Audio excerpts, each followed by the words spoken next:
Berkeley Institute, Governor Herbert, Lieutenant Governor, President, it's good to be with you today. Thank you. All right. Now,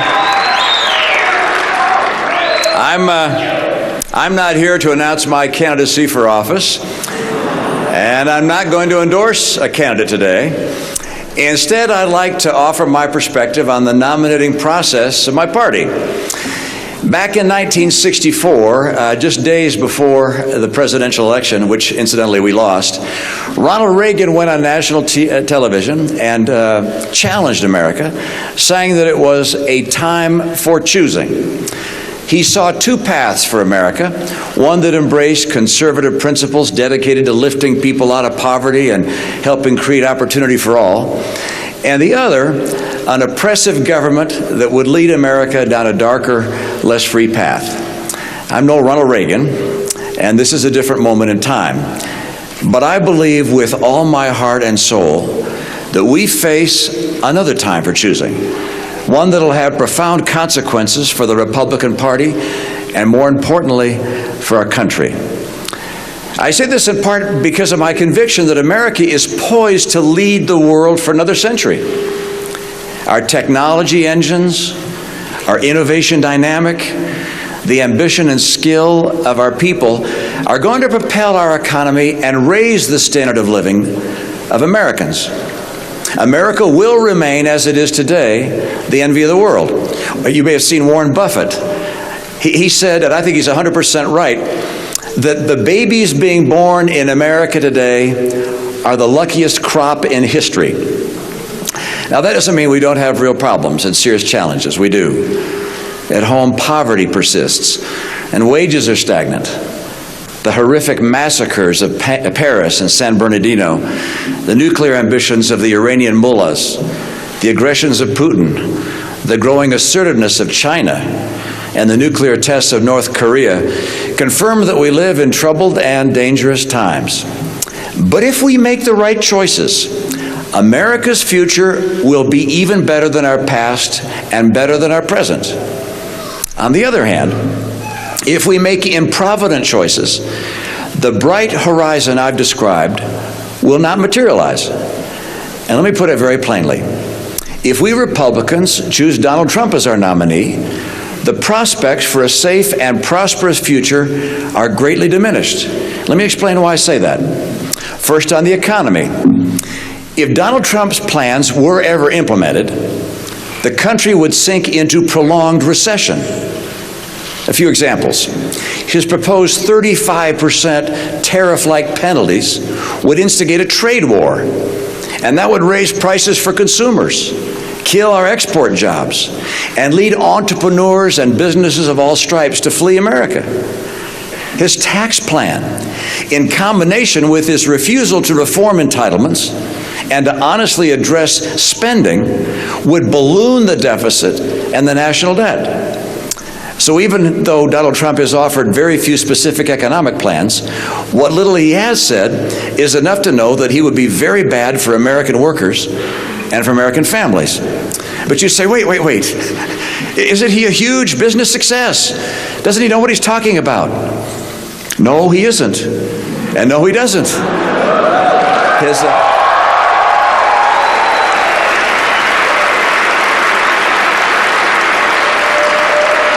Look, his bankruptcies have crushed small businesses and the men and women who work for them.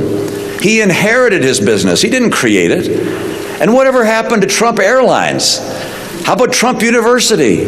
And then there's Trump Magazine and Trump Vodka and Trump Steaks and Trump Mortgage. A business genius he is not.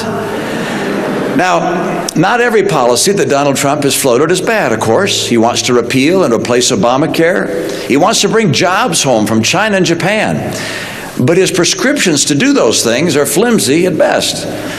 At the last debate, all he could remember about his health care plan was to remove insurance boundaries between states. Successfully bringing jobs home requires serious policy and reforms that make America the place businesses want to come, want to plant, and want to grow. You can't punish business into doing what you want.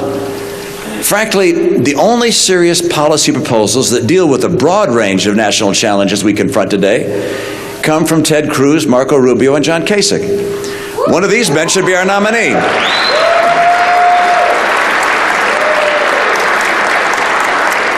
Now, I know that some people want this race to be over. They look at history and say a trend like Mr. Trump's isn't going to be stopped. Perhaps. But the rules of political history have pretty much all been shredded during this campaign. If the other candidates can find some common ground, I believe we can nominate a person who can win the general election and who will represent the values and policies of conservatism. Given the current delegate selection process, that means that I'd vote for Marco Rubio in Florida, and for John Kasich in Ohio, and for Ted Cruz, or whichever one of the other two contenders has the best chance of beating Mr. Trump in a given state. Now let me turn to national security and the safety of our homes and loved ones.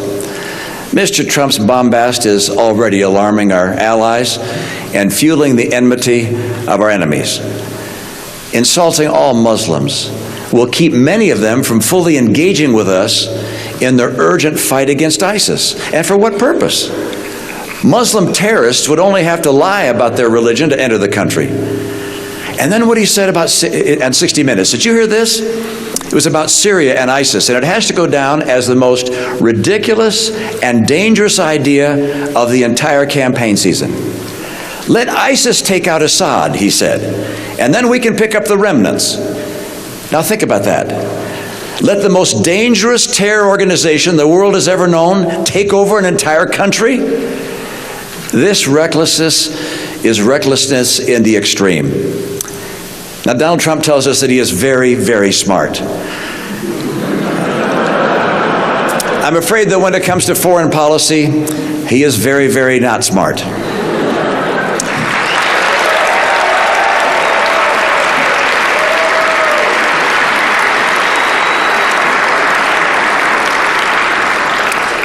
Now, I'm far from the first to conclude that Donald Trump lacks the temperament to be president. After all, this is an individual who mocked a disabled reporter, who attributed a reporter's questions to her menstrual cycle, who mocked a brilliant rival who happened to be a woman due to her appearance, who bragged about his marital affairs, and who laces his public speeches with vulgarity. Donald Trump says he admires Vladimir Putin. At the same time, he's called George W. Bush a liar. That is a twisted example of evil trumping good.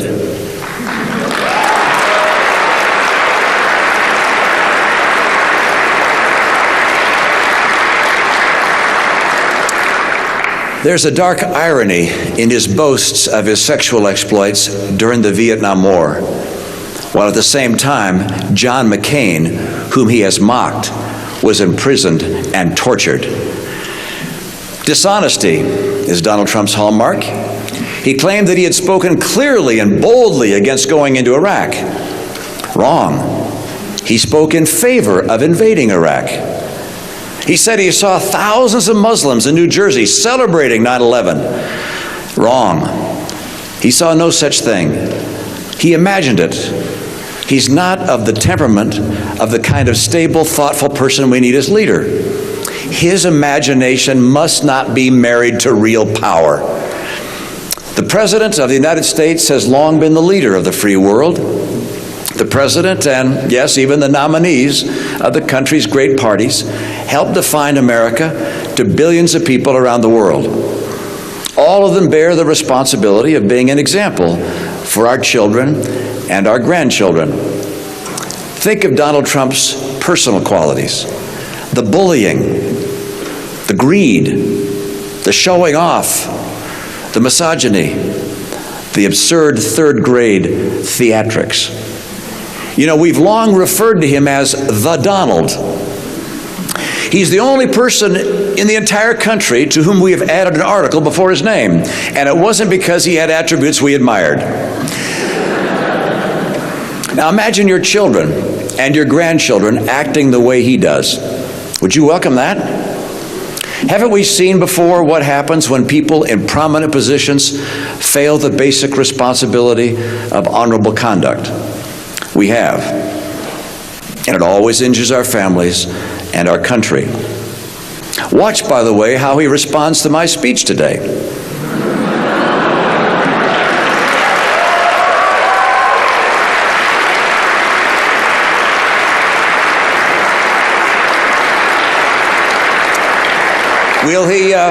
Will he talk about our policy differences, or will he attack me with every imaginable low-road insult? This may tell you what you need to know about his temperament, his stability, and his suitability to be president. Now, Mr. Trump relishes any poll that reflects what he thinks of himself. But polls are also saying that he will lose to Hillary Clinton. Think about that. On Hillary Clinton's watch, the State Department, when she was guiding it and part of the Obama administration, that State Department watched as America's interests were diminished at every corner of the world. She compromised our national secrets. She dissembled to the families of the slain. And she jettisoned her most profound beliefs to gain presidential power. For the last 3 decades, the Clintons have lived at the intersection of money and politics, trading their political influence to enrich their personal finances. They embody the term crony capitalism. It disgusts the American people and causes them to lose faith in our political process. A person so untrustworthy and dishonest as Hillary Clinton must not become president.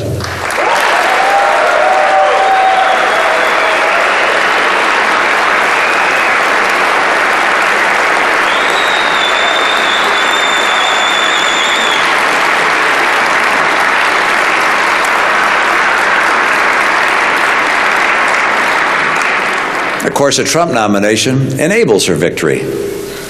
And the audio and video of the infamous Tapper-Trump exchange on the Ku Klux Klan will play 100,000 times on cable and who knows how many million times on social media.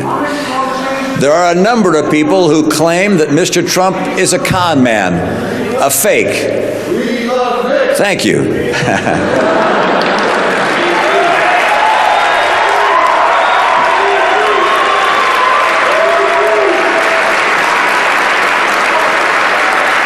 Let me say that again. There's plenty of evidence that Mr. Trump is a con man, a fake. Mr. Trump has changed his positions not just over the years, but over the course of the campaign. And on the Ku Klux Klan daily for 3 days in a row. We will only really know if he's a real deal or a phony if he releases his tax returns and the tape of his interview with the New York Times. I predict that there are more bombshells in his tax returns. I predict that he doesn't give much, if anything, to the disabled and to our veterans. I predict that he told the New York Times that his immigration talk is just that, talk. And I predict that despite his promise to do so, first made over a year ago, that he will never, ever release his tax returns. Never. Not the returns under audit, not even the returns that are no longer being audited. He has too much to hide. Nor will he authorize the release of the tapes that he made with the New York Times. If I'm right, you'll have all the proof you need to know that Donald Trump is indeed a phony. Attacking me, as he surely will, won't prove him any less of a phony. It's entirely in his hands to prove me wrong. All he has to do is release his back taxes like he promised he would, and let us hear what he said behind closed doors to the New York Times. You know, Ronald Reagan used to quote a Scottish philosopher who predicted that democracies and civilizations wouldn't last much longer than a couple hundred years. And John Adams wrote this: "Remember, democracy never lasts long. It soon wastes, exhausts, and murders itself. There never was a democracy yet that did not commit suicide."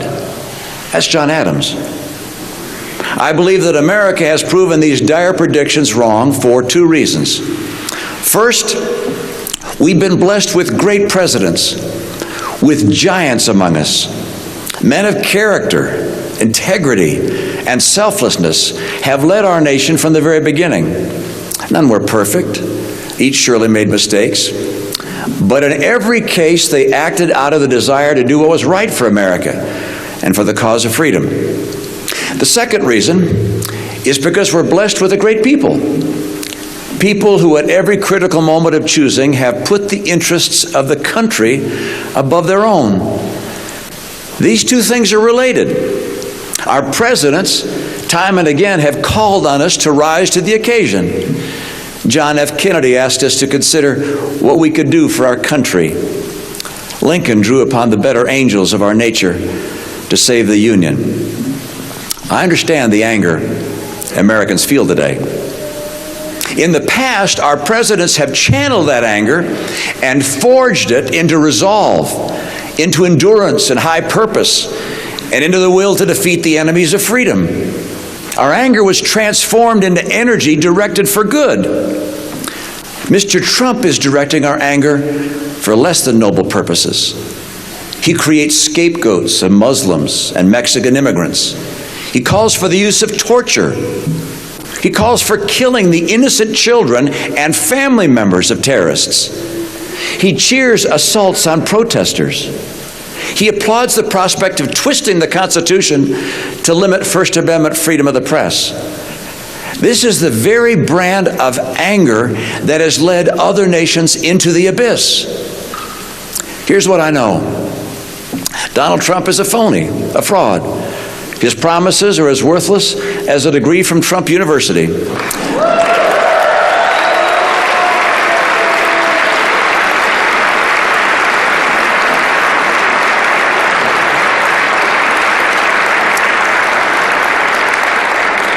He's playing the members of the American public for suckers. He gets a free ride to the White House, and all we get is a lousy hat. His domestic policies would lead to recession. His foreign policies would make America and the world less safe. He has neither the temperament nor the judgment to be president, and his personal qualities would mean that America would cease to be a shining city on a hill. I'm convinced America has greatness ahead, and this is a time for choosing. God bless us to choose a nominee who will make that vision a reality. Thank you, and God bless you all.